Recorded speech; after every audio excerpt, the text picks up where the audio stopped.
Olá, boa noite. Começa agora o Rede TV News. Muito boa noite. E aqui no Brasil, o vice-presidente da República, Hamilton Mourão, afirmou que o presidente Jair Bolsonaro espera o fim do imbróglio na eleição americana para então se posicionar sobre a vitória de Joe Biden. Segundo Mourão, é uma questão prudente. Isso aí eu aguardo o posicionamento do presidente da República, né? O que eu estou vendo é o seguinte, né? Até o presente momento, né, a forma como se desenrolam as coisas nos Estados Unidos é diferente daqui do Brasil. Eles não têm tribunal eleitoral, essas coisas todas. Então, julgo que o presidente está aguardando terminar esse imbróglio aí de discussão se tem voto falso, não tem voto falso, para dar o posicionamento dele. E eu acho que é óbvio que o presidente, na hora certa, vai transmitir os cumprimentos do Brasil a quem for eleito. Vamos aguardar, né? É uma questão prudente aí, espera. Eu acho que essa semana define aí as questões que estão pendentes, né? E aí a coisa volta ao normal e a gente se prepara para o novo relacionamento que tem que ser estabelecido. Promoção Festival de Prêmios da Primavera. Para participar dos sorteios diários aqui na nossa programação, você já sabe, né? Tem que ser assinante do Rede TV Plus. Um carro zero ou um notebook novinho. Para ganhar, você precisa continuar assinando o Rede TV Plus e participar dos sorteios. Acesse redetvplus.com.br ou aponte a câmera do seu celular para o QR Code aqui na tela. Você pode usar qualquer cartão de crédito e, se for cliente da Caixa Econômica Federal, ainda pode usar o seu cartão virtual e pagar no débito.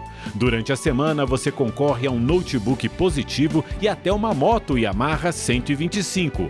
Aos sábados, no Mega Sena, também sai uma moto. E aos domingos, no Encrenca, tem um Super HB20. E no final da promoção, você pode levar no Encrenca um Nivus. Então, assine agora. Estação nova, promoção nova. É o Festival de Prêmios da Primavera, aqui na Rede TV. Um vereador candidato a prefeito de Magé, na Baixada Fluminense, foi alvo de uma operação contra uma milícia que atua no município. 9 suspeitos foram presos. 200 agentes da Polícia Civil e do Ministério Público do Rio de Janeiro estiveram em Magé, na Baixada Fluminense, e prenderam 9 suspeitos de integrarem uma milícia que atua no município. O líder do grupo é André Cosme da Costa Franco, conhecido como André Careca. Ele foi preso em casa. No jardim do imóvel, os policiais encontraram a miniatura de um blindado do Batalhão de Operações Especiais, o BOPE. Armas, dinheiro, celulares e um computador foram apreendidos. Todas as atividades do grupo passam por ele, pela atuação dele, pelo poder de decisão dele. E foi muito importante, né, a gente ter conseguido capturá-lo.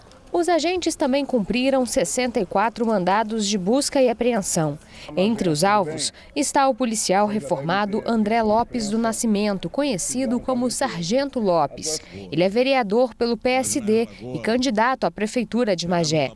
Na ação, o celular do político foi apreendido. O filho dele, conhecido como Andrezinho, que é PM em atividade, e mais um policial militar, também são investigados por ligação com a milícia. Não é de hoje, né, que essas organizações criminosas vêm buscando eleger candidatos, né, para se fortalecer e ter um representante do crime, né, nas casas legislativas, né, no Poder Executivo, tudo com o intuito, né, de facilitar suas ações, legitimar suas ações. As investigações começaram há cerca de 8 meses e a polícia acredita que o grupo seja responsável por pelo menos 10 homicídios na região. Além disso, a quadrilha explorava serviços clandestinos e monopolizava a venda de água, gás e cigarro aos moradores. São grupos criminosos que elevam os índices de homicídio, os índices de insegurança nessas comunidades, e as investigações prosseguem para desarticular esses grupos que atuam nessas localidades. No fim do mês passado, a Divisão de Homicídios fez uma operação em Belfor Roxo, também na Baixada Fluminense, e prendeu o pastor e candidato a vereador pelo PDT, Elisamar Miranda Joaquim. O grupo, liderado pelo suspeito, além de controlar o tráfico de drogas, também adotava táticas de milícia, como extorsões e ameaças. Em nota, o PSD de Magé afirmou que não foi provado nenhum juízo de valor quanto ao vereador Sargento Lopes, candidato a prefeito do município, e que aguarda o fim das investigações. Pelas redes sociais, o Sargento Lopes negou qualquer acusação e disse que é alvo de perseguição política. E o governador afastado do Rio, Wilson Witzel, do PSC, deixou o Palácio Laranjeiras, residência oficial, onde ele vivia com a família desde que tomou posse no início do ano passado. Witzel voltou a morar na casa dele, no bairro do Grajaú, na zona norte da cidade. Na semana passada, o Tribunal Misto, composto por desembargadores e deputados estaduais, decidiu dar continuidade ao impeachment do governador e votou para que ele deixasse o palácio. A polícia do Rio de Janeiro prendeu um homem suspeito de operar o maior esquema de pirâmide financeira do Brasil. Jonas Jaimovic foi preso nas primeiras horas da manhã na Barra da Tijuca, zona oeste do Rio. Ele é dono da empresa JJ Invest e apontado pela polícia como responsável pelo maior esquema de pirâmide financeira do país. De acordo com as investigações, a gestora de investimentos provocou um prejuízo de 170 milhões de reais a mais de 3 mil vítimas. Ele falava para os clientes, ele captava os clientes falando que ele iria investir e teria um lucro de 10% a 15%. E aí ele não investia na Bolsa de Valores. Ele apenas passava o que um cliente investia para outra pessoa. Não existia um investimento. A JJ Invest ficou conhecida no cenário nacional após patrocinar times de futebol e jogadores. Além de 30 inquéritos no Rio, há processos contra a empresa em São Paulo, Maranhão, Recife e Ceará. Jonas vai responder por estelionato, crime contra o sistema financeiro e organização criminosa. Nós não localizamos a defesa de Jonas Jaimovic. Ainda no Rio de Janeiro, a polícia investiga de onde partiu o tiro que atingiu uma adolescente de 17 anos na varanda de um apartamento na Tijuca, zona norte da cidade. Júlia Borges estava em uma festa de aniversário no terceiro andar de um prédio no último sábado, quando foi atingida por uma bala perdida. Ela está internada em um hospital da região e vai passar por uma cirurgia para retirar o projétil que está alojado nas costas. O estado de saúde da adolescente é estável. A Justiça condenou o metrô de São Paulo pela morte em 2018 de Luan Oliveira, de 3 anos. A empresa terá que indenizar a família por danos morais e materiais. Ao vivo, o repórter Murilo Rincon tem os detalhes. Boa noite, Murilo.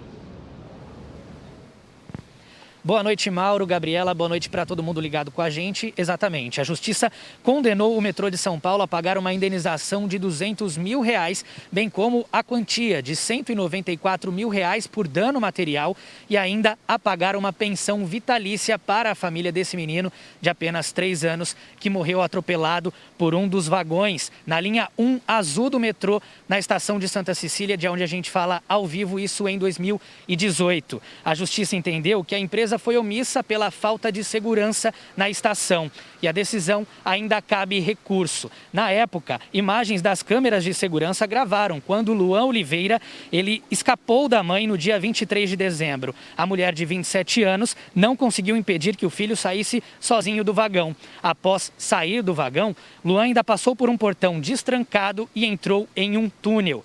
E aí foi neste momento que ele foi atingido na cabeça por um outro vagão e não resistiu aos ferimentos. Murilo Rincon, de São Paulo, para o Rede TV News. Obrigada, Murilo. E foi enterrado no final da tarde de hoje, em São Paulo, o corpo da cantora Vanusa. Ela morava há mais de 2 anos em Santos, no litoral de São Paulo, e morreu vítima de uma insuficiência respiratória. O corpo da cantora Vanusa foi velado em uma funerária no bairro do Morumbi, na zona sul de São Paulo. A cerimônia foi reservada a parentes e amigos da artista, seguindo os protocolos de saúde e distanciamento social impostos pela pandemia do novo coronavírus. Vanusa morreu de insuficiência respiratória aos 73 anos em uma casa de repouso em Santos, no litoral paulista. Vanusa nasceu em Cruzeiro, no interior de São Paulo. Ainda adolescente, tornou-se cantora de um grupo de rock. Dona de uma voz marcante, ela foi uma das expoentes da Jovem Guarda.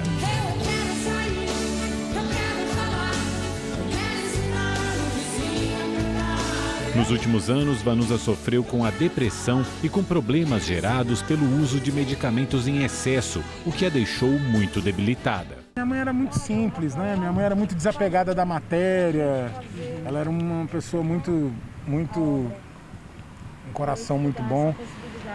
O que eu lembro é que um dia, quando eu contei para ela que ela tinha uma doença, ela ainda estava lúcida e tal, e ela falou assim, a única coisa que eu peço é que você cuide de mim, como eu cuidei de você, cuide das suas irmãs, e que você não deixe as pessoas me ver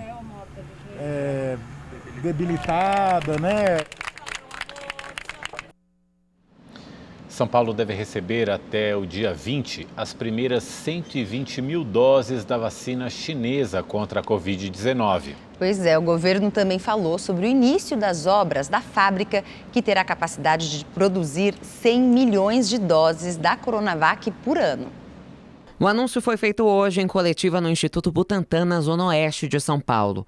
O local foi escolhido em comemoração ao início das obras da fábrica da Coronavac, financiada pela iniciativa privada. Esta nova fábrica da vacina terá 10 mil metros quadrados de área e capacidade de produzir 100 milhões de doses da vacina contra a Covid-19 por ano. As obras começaram agora, no dia 2 de novembro, a previsão é de 10 meses de obra e a fábrica estará pronta em setembro de 2021. As 120 mil doses da vacina devem chegar ao Brasil no dia 20 de novembro. A Agência Brasileira de Vigilância Sanitária, Anvisa, já havia liberado a importação, mas o Instituto Butantan ainda aguardava a autorização da Agência Reguladora de Saúde Chinesa. O restante das doses virá em lotes até 30 de dezembro, totalizando assim as 6 milhões de vacinas previstas. O local onde o imunizante será armazenado não vai ser divulgado por motivos de segurança. Já a matéria-prima para a formulação das outras 40 milhões de doses no Brasil deve começar a chegar no dia 27 de novembro. Antes de ser aplicada na população, a Coronavac precisa concluir os testes de eficácia e depois é liberada pela Anvisa. O coordenador executivo do Centro de Contingência da Covid-19, João Gabardo, explicou como a fabricante americana Pfizer conseguiu comprovar a eficácia de 90% do imunizante. A Pfizer já atingiu no mundo um número 94 de pacientes positivos para o coronavírus e dessa forma conseguiu fazer a comparação entre o grupo controle e o grupo que recebeu a vacina para identificar a eficácia. É um pouco diferente da situação da nossa vacina que está sendo testada a fase 3 no Brasil. Não temos ainda condições de falar em eficácia, porque nós não atingimos o número mínimo necessário para que seja aberto a análise da primeira fase dessa fase 3. E agora a previsão do tempo com o Igor Silveira. Olá, boa noite. A terça-feira será com chuva em boa parte do Brasil e os maiores volumes se concentram no centro-oeste, no sudeste e também no sul. Só no interior nordestino é que o dia será firme e sem previsão de chuva. Se chover, vai ser de forma rápida, fraca e localizada nessa área mais escura aqui do litoral. Já no sudeste, o sol aparece em todas as regiões, mas no período da tarde, a previsão de chuva forte e volumosa. Aquela chuva que pode causar alagamento, trânsito carregado e queda de energia em algumas regiões. E essa instabilidade de ter o dia abafado e chuva no período da tarde é normal nessa época do ano e isso deve durar até o final da semana. Em São Paulo, por exemplo, os termômetros registram 28 graus amanhã, 29 graus na quarta. Na quinta-feira, o sol não aparece e a máxima não passa dos 24 graus. No sul do Brasil, chove no período da tarde no Paraná e em Santa Catarina e no sul do Rio Grande do Sul é que o dia fica cinzento o tempo todo. Mesmo assim, em Porto Alegre, a máxima pode chegar aos 29 graus. Já na região norte, os temporais perdem força e em Manaus, os termômetros registram 30 graus. E se você quiser saber mais sobre a previsão do tempo na sua cidade, é só entrar no site da Rede TV. Eu fico por aqui, uma ótima noite e até mais. O apagão que atinge o Amapá já dura 7 dias. Hoje, a Justiça Eleitoral do Estado garantiu que as eleições municipais, que ocorrem neste domingo, estão mantidas. Ontem, um avião da Força Aérea Brasileira chegou ao estado com geradores. Segundo o Ministério de Minas e Energia, mais de 70% da energia já foi restabelecida. Desde então, o governo do Amapá iniciou um sistema de rodízio. Com isso, o fornecimento ocorre de forma intercalada, com intervalo de 6 horas. Ficam de fora deste rodízio serviços essenciais, como como hospitais, unidades de pronto atendimento, bancos e empresas de telecomunicações. O problema começou na última terça-feira, após o incêndio atingir a principal subestação do estado. Quase 90% da população do Amapá ficou sem energia elétrica. A menos de uma semana das eleições municipais, você, eleitor, já escolheu em quais candidatos vai votar? O Rede TV News traz algumas dicas que podem ajudar a definir o voto. Primeiro, é importante abrir o leque e conhecer quais são as opções para cada cargo. Neste ano, serão eleitos prefeitos, vice-prefeitos e vereadores. Pesquisar o histórico pessoal e político dos candidatos é essencial para entender se as propostas apresentadas agradam você. Tem que buscar encontrar um candidato que, de repente, tem uma bandeira, uma causa que ele defende que sensibilize o eleitor. Então, a questão do bairro, a questão do município, um posto de saúde, algo que ele entenda ser importante. Ao fazer o registro no Tribunal Superior Eleitoral, o candidato precisa ter um plano de governo com as propostas de ação que são apresentadas ao público nos meios de comunicação. Os pedidos de candidaturas bateram um recorde neste ano. Foram mais de 550 mil em todo o país. E por se tratar de eleições municipais, a atenção é voltada às necessidades locais, como infraestrutura, moradia, saneamento básico, transporte, saúde e segurança pública. Então é bom saber como é que está a situação na sua cidade e quais políticos podem melhorar essa realidade. Quero encontrar alguém que tenha alguma proposta concreta para melhorar a desigualdade que a gente percebe aqui na cidade de São Paulo. O eleitor que optar por buscar informações principalmente pela internet, é bom ficar atento com as fake news. Existe uma coisa chamada viés de confirmação, em que eu leio alguma coisa que confirma a minha visão de mundo e eu acredito naquilo e compartilho, sem pensar de maneira mais crítica se vale ou não a pena compartilhar. Eu tomo bastante cuidado. Eu vejo pelas redes do candidato e pelos portais de notícias. Se o candidato já tiver experiência como político, vale olhar com atenção aos projetos apresentados, qual a avaliação feita pelos eleitores, como utilizou os recursos públicos e se deu ouvidos à população. Nessas eleições, a inclusão social na política também é uma forma de contribuir na escolha por representantes. Outro fator essencial é verificar se o candidato conhece as reais condições do município. O nosso plano diretor ele é feito para privilegiar o centro e excluir a periferia. Então, eu acho que o importante assim, dessas eleições seja alguém que valorize essa oportunidade de mudar nesse plano diretor de São Paulo. Enquanto o desemprego no Brasil bate recorde, o setor de tecnologia da informação busca soluções para a falta de mão de obra qualificada. Em Minas Gerais, algumas startups pretendem contratar profissionais de outros países. A empresa do Daniel ajuda diversas companhias a interagir com os clientes por meio de aplicativos de mensagens. Até o ano que vem, ele pretende triplicar o número de funcionários. Hoje, as empresas que não tinham nenhuma função visivelmente que empregavam tecnologia, precisam de tecnologia para resolver os mais diferentes problemas, melhorar essas soluções. Aqui em Minas Gerais, o mercado de TI emprega mais de 33 mil pessoas. Com o crescimento do setor, a demanda por novos profissionais é cada vez maior. O problema é a falta de mão de obra qualificada. A situação ficou ainda mais difícil durante a pandemia. Agora a gente tem um concorrente que é o home office internacional.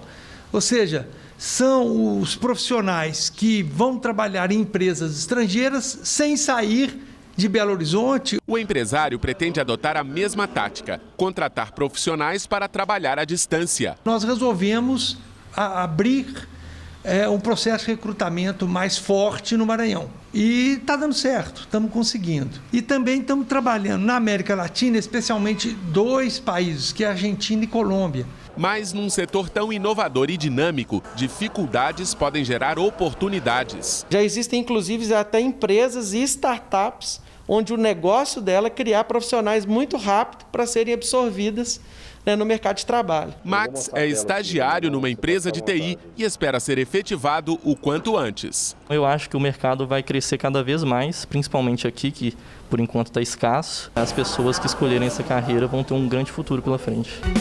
O INSS começará a testar o projeto piloto da teleperícia a partir da próxima segunda-feira. A perícia médica à distância vai atender apenas trabalhadores de empresas que já têm convênio com o INSS e que precisem da concessão do auxílio-doença temporário.